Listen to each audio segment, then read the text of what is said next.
అందరికీ శుభోదయం. జై శ్రీరామ్. ఎగ్జాక్ట్లీ 1 year బ్యాక్ మనము రామ్ జన్మభూమిలో శ్రీరామ్ మందిర్ ఇనాగ్రేషన్ చేసుకున్నాము.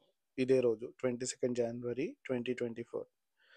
సో ఇవాళ చాలా మంచి రోజు. సో ఆ రోజులో మనకు ఒక చాలా మంచి పని జరిగింది. మన గోశాలలో దూడొచ్చింది. ఆ విశేషాలు ఏంటో చూద్దాం. హలో అండి, మన గోశాలలో ఆవు దూడనిచ్చింది. సో ఇప్పుడే ఇందాక 5:30కి దూడొచ్చాడు. సో ఇప్పుడు ఎట్లా మిల్కింగ్ చేస్తాము, ఏం కేర్ తీసుకుంటాము అనేది చూద్దాము. సో మనకి మేల్ కాఫ్ వచ్చింది. సిన్స్ 22 January 2024కి సందర్భంగా 1 year అయింది కాబట్టి రామన్ పేరు పెట్టాము కోడెదూడది. సో కౌస్ ఎగ్జాక్ట్లీ 10 months తీసుకుంటాయి బేబీని ఇవ్వనీకి. సో ఇవాళ బేబీ వచ్చాడు కాబట్టి ఇనీషియల్గా మిల్క్ తాగనికి ట్రై చేస్తాడు, కాకపోతే తనకు తాగనికి రాదు. సో మనం కొంచెం అసిస్ట్ చేస్తే, హెల్ప్ చేస్తే తాగగలుగుతాడు. సో మనం ఏమేమి కేర్ తీసుకుంటాము ఏంటి అనేది మీకు చూపెడతాను. సో ఈ ఫస్ట్ పాలు అనేవి బేబీ కోసం స్పెషల్లీ డిజైన్ చేశాడు భగవంతుడు. సో మనము దూడకి ఎంత వీలైతే అంత తాగించాలి, దాని తర్వాతే మనం తీసుకోవాలి. సో ఇందులో మనం ఒక విటమిన్స్, మినరల్స్, ఈ ఇంజెక్షన్స్ అన్నీ ఎలా ఉంటాయో అలాంటి ఫార్ములా అంతా మదర్ నేచరు ఈ అడ్డర్లో సేవ్ చేసింది బేబీ కోసం. సో దూడ పుట్టిన 3 hours లోపు పాలు పట్టించాలి కంపల్సరీ. సో ఫీటస్ వచ్చేసి ఒక శాక్ దాంట్లో డెవలప్ అయింది అనమాట. దాన్ని ఎంబ్రియో అంటారు, మన తెలుగులో మాయ అంటారు. సో ఆ మాయ అనేది పడాలి.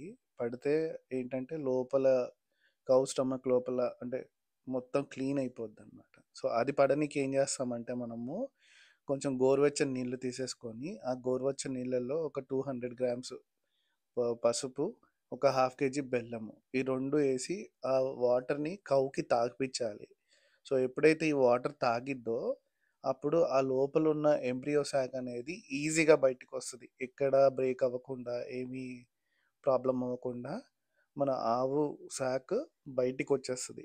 ఆ శాక్ రావడం చాలా ఇంపార్టెంట్. అండ్ ఆ శాక్ పడే వరకు మనము మానిటర్ చేస్తూనే ఉండాలి కౌని. సో మీరు చూస్తే మొత్తం తాగేస్తుంది మన గోమాత, ఖచ్చితంగా తాగుతుంది. ఇది తాగితేనే రిలీఫ్. సో మొత్తం కంప్లీట్ చేసేస్తుంది అనమాట. మీరు చూస్తే మొత్తం అయిపోద్ది. ఈ సొల్యూషన్ మొత్తం బకెట్లో ఉన్న నీళ్ళన్నీ తాగేస్తుంది. సో ఇది మొత్తం తాగుతుంది, వరి ఏం లేదు. సో మాయ వచ్చేస్తుంది. మనం బేబీని మిల్క్ తాగడానికి అసిస్ట్ చేయాలి, ఖచ్చితంగా అసిస్ట్ చేస్తాము. సో మీరు చూస్తే మెల్లిగా తాగిపిస్తున్నాము. సో స్లోగా టెక్నిక్ నేర్చుకొని తనంతా తానే తాగడం మొదలెడతాడు ఒక 1 dayలో. సో ఈ ప్రాసెస్ అంతా కొంచెం పేషెన్స్ చాలా ఇంపార్టెంట్ అండి. ఎందుకంటే మదర్ కవ్వు అంత ఈజీగా మనని ముట్టుకొనివ్వదు అప్పుడప్పుడు. అండ్ బేబీని అసిస్ట్ చేయాలంటే కష్టమైద్ది. సో ఇట్లా కొంచెం ఏదైనా దాంట్లో మనం ఇలా తను మూవ్ అవ్వకుండా ఉంటే ఈజీగా అసిస్ట్ చేయొచ్చు. But we have to make sure baby ఖచ్చితంగా తాగాలి మిల్క్. సో పోస్ట్ డెలివరీ ఆవుకి చాలా పెయిన్స్ ఉంటాయి. సో ఆ పెయిన్స్ తగ్గనికి మనం కొంచెం ఏం చేయాలంటే మళ్ళీ గోరువెచ్చని నీళ్ళు, మనం స్నానం పోసుకున్నప్పుడు గోరువెచ్చని నీళ్ళు ఎలా ఉంటాయో అలాంటి నీళ్ళల్లో పసుపు, దొడ్డుప్పు ఈ రెండు కలిపేసి ఆవుకి స్నానం పోస్తే హాఫ్ పార్ట్ అంటే బ్యాక్ నుండి మిడిల్ తన హంప వరకు స్నానం పోస్తే చాలా రిలీఫ్ దొరికిద్ది. సో ఈ గోరువెచ్చని నీళ్ళతోని మసాజ్ చేసుకుంటూ మనము ఆవుకి స్నానం పోస్తాము. సో బ్యాక్ టు హంప వరకు. సో ఇలా చేస్తే ఏంటంటే 1 weekలో తగ్గాల్సిన పెయిన్స్ విత్ ఇన్ ఏ డే ఆ కౌకి రిలీఫ్ వచ్చేస్తుంది. సో మీన్ వైల్ ఇది ఎప్పుడు చేస్తామంటే మనకు మీకు చెప్పాను కదా, ఎంబ్రియో శాక్ ఏదైతే మాయ అని అంటారో అది మాయ పడిపోయాక మనము క్లీన్ చేసుకోవాలి. సో అప్పుడు ఏంటంటే ఈజీ అయింది. నేను కౌ మాయ పడడం నేను చూపెట్టట్లేదు, ఎందుకంటే అది సెన్సిటివ్ టాపిక్ కాబట్టి. అండ్ మనం ఏం చేయాలంటే ఈ మాయ పడ్డాక ఏదైనా ముళ్ళ చెట్టు మీదకి పై వరకు వెళ్ళేటట్టు వేయాలి. సో డాగ్స్ ఇవేవి తినకుండా ఉంటాయి.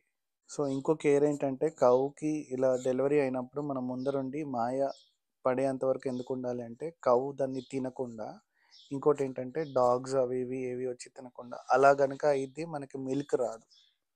సో ఫస్ట్ వచ్చిన జున్నుని మనము బొట్టులాగా పెడతాము ఆవుకి. ఇది ఒకళ్ళు చెప్పారు. సో, అందువల్ల మేము అది కూడా ఫాలో అయితున్నాం. ప్రతిసారి ఓ దూడొచ్చినప్పుడు గోశాలలో ఇలా ఫాలో అయ్యామన్నమాట. సో, ఈ ముళ్ళ చెట్టు మీద మాయ వేసేసాము. సో, దీంతో మన పని పూర్తయిపోయింది.